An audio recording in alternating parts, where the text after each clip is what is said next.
Hey, what's up? I'm Guy. I'm John. It's our YouTube channel. Subscribe to this channel. We appreciate it if you like this video. Also have a podcast. Check it out in the description. We're proud to be presented by Tito's Handmade Vodka. Go make yourself a cocktail right now. We love Tito's and sodas. Crafted to be savored responsibly. This was from an article that David Lombardi wrote in The Athletic about the percentage of the 49ers cap spent on the quarterback position. He showed some other positions too, but specifically on quarterback.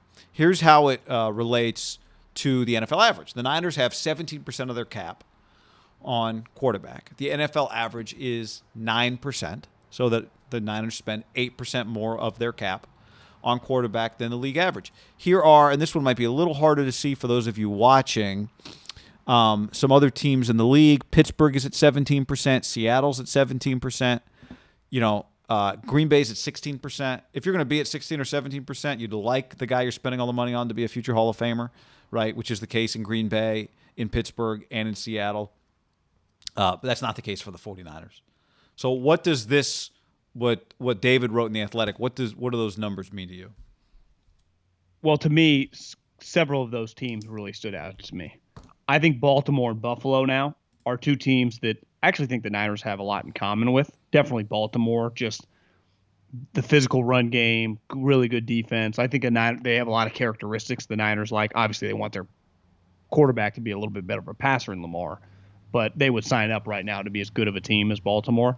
3% of your, like Lamar Jackson accounts for 3%, and they just have, they've had random backups the last couple of years, like the Utah Hunley was like one of the cheap guys, right? Buffalo, Josh Allen, who went a lot higher. I think a big reason that Baltimore and Buffalo are the difference of 3% and 6%. Lamar won, despite being a star player, was the 32nd pick in the draft. Yeah. So his money is a lot different than Josh Allen, who was the 7th. And then just whether they saw a deal or whatever, they are paying, Mitchell set $3.5 million. So between Josh, that's 6%, even different than 3%. But you're able to build up your team. You're able to kind of stack the deck. Isn't that going to change for both those two teams? Right? And you could say, well, Buffalo, they haven't got over the hump yet. And one of the headlines has been that if they can't get a deal done by the first week of the season, they're going to table it till, like Josh Allen, they're just going to table it till after the season.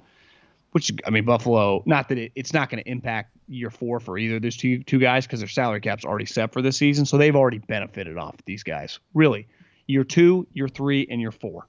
And they're going into year 4. And I think the Niners ideally over that stretch would like to get to a Super Bowl, but you'd say Buffalo, they got to the AFC Championship game. They've been to back-to-back playoffs. It's going pretty well. Baltimore, who have already won Super Bowls in the past, have been in the playoffs 3 straight years. Now, they finally won a game last year, but it's been really successful, right? They've been competing for the number 1 seed. It's gone really well. You have to take advantage because it ends. You then, aren't these two teams going to be like Seattle and have 17% or 18% or 15%? That cap number is going to, for Baltimore from 3%, that could go up to, within 2 years, 16, 17%. That could go up 13, 14%. And that is just, we're talking several players, right?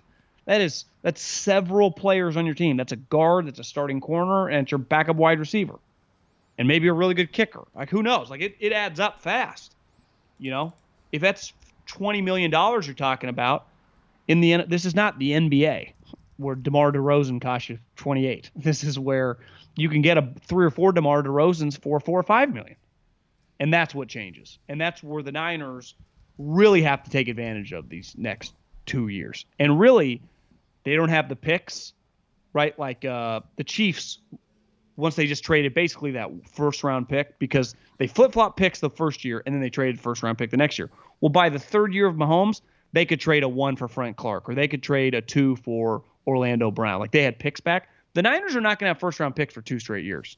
So if just pick some random sweet player, Myles Garrett, whoever, some guy, he's not, but some guy wants a trade. Oh, Odell.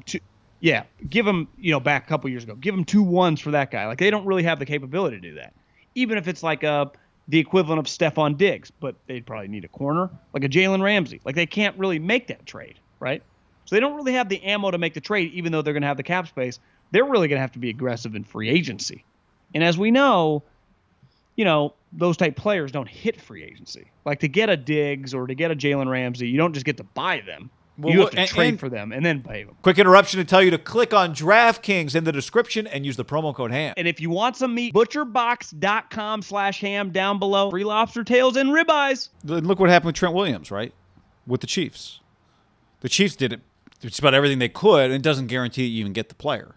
They almost had him, though, because of Patrick Mahomes, which really they're still at 5%. However, they set up that contract is pretty insane. I thought they paid him $450 million. Yeah, but he doesn't start getting that money until 2055. It'd be like the credit card bill if your minimum, like you had a $50,000, rotating credit rate, credit limit. And you could use all $50,000, and Chase was like, you actually don't owe us that $50,000 until 2024, but that 50 is actually now $175,000. I think a lot of people would take it. Be like, I'll figure it out later. Yeah. What it feels like the Chiefs are doing. The other thing here, John, is it'd be one thing if you were like, it's one thing if you're, let's say, Jordan Love, who you go, again, it's hard to find a situation that is the right scenario, but the Packers might get Jordan Love on a pretty team-friendly deal on a second contract if by the end of his rookie deal he's barely played. Yeah. Right. Okay, cool. You extended his cheap years, but you did it because you had Aaron Rodgers. That one's reasonable. But what would not part of the equation here is there's no way you're paying Jimmy $25 million, even if he is on your team this year for $25 million. You're not doing that again next year. So in 2022, Trey Lance is your starting quarterback, right? We think he's going to be this year, but let's just say what we know, 2022, he's definitely your starting quarterback. I know the scenario exists. Jed York, who knows? Maybe Jimmy wins the Super Bowl and we bring him back. Okay. Yeah. But that's extremely unlikely. So if you know this guy's going to be on the field next year for you, then let's start the clock. Next year you'll be just as desperate to win a Super Bowl as you are this year, or to compete for a championship, or to win the NFC West, or whatever, right? So think about this. The standards aren't lower this year, John, than they're going to be in 2022. Well, no. Well, think about my two examples, Baltimore and Buffalo. Haven't those, since those guys started playing, haven't the expectations in both places dramatically risen every year? Because the quarterback's been good. Yeah. So if the guy is just solid, the expectations are huge. And here's the other thing I haven't really factored in. So you gain the $25 million in Jimmy. You actually are going to gain more than that because the revenues are going to go back up. So if that cap goes from 198 to, let's say, 215, you gain an extra 15, and you're actually going to gain a lot. You're going to have a lot of wiggle room. Now, I don't know the way they set up Fred Warner, George Kittle, Trent. Some of those start hitting. So maybe, who knows? We have to ask Parag for the deal. Like, it's not as black and white as probably I'm making it seem, but I know for a fact that their quarterback room is going to be cheap. Unless they cook the books and have a $10 million backup, but why would you do that? It doesn't make sense. Ask the Ravens. You're just all in with Lamar. Why? You're saying why would you have a $10 million backup for Trey Just Lance? like if he gets hurt, I mean, that would be the reason to do it. But I'd argue just isn't part of having you just are all in on the rookie quarterback. Yes, but I think that there is. I think part of a guy getting hurt, we always look at these $10 million backups like, can you win 8 games if this guy's out for the season? Well, I mean, maybe you just need 3 wins. Does some other version of Nick Mullins win you 3 games in 4 weeks if Trey Lance misses a month? That's tough. So what are you willing to pay for a month of being able to just tread water? Well, if you're trying to win a championship, I think I'd pay $10 million if you told me I'm winning 3 out of 4. Now, there's no guarantee Jacoby Brissett wins you 3 out of 4. And Jacoby's not making 10, right? He's making 8. So again, I got no problem even using actually, he's making little... 7.5. Oh. Yeah, maybe it doesn't have to be 10. Yeah, even 7 though. I mean, you could look at the other teams and go, would you take a reclamation project at 2 or 3, or even just a rookie?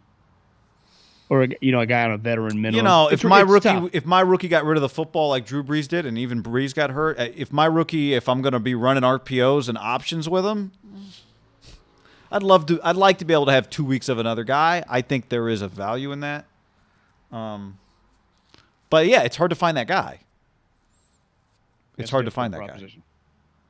It's great in all these the quarterback you want to put together is great in theory, but it's harder to actually, execute that person. Not execute the person, but Well, like I'll do Mariota for $3 million all year oh long. well, yeah, but it's rarely that easy of a decision, right? No. Well, what had to happen is like all these quarterbacks got drafted and traded, and then Mariota kind of was in a pinch and had to take a pay cut. He was supposed to make 10. He made 7 last year, so you're right.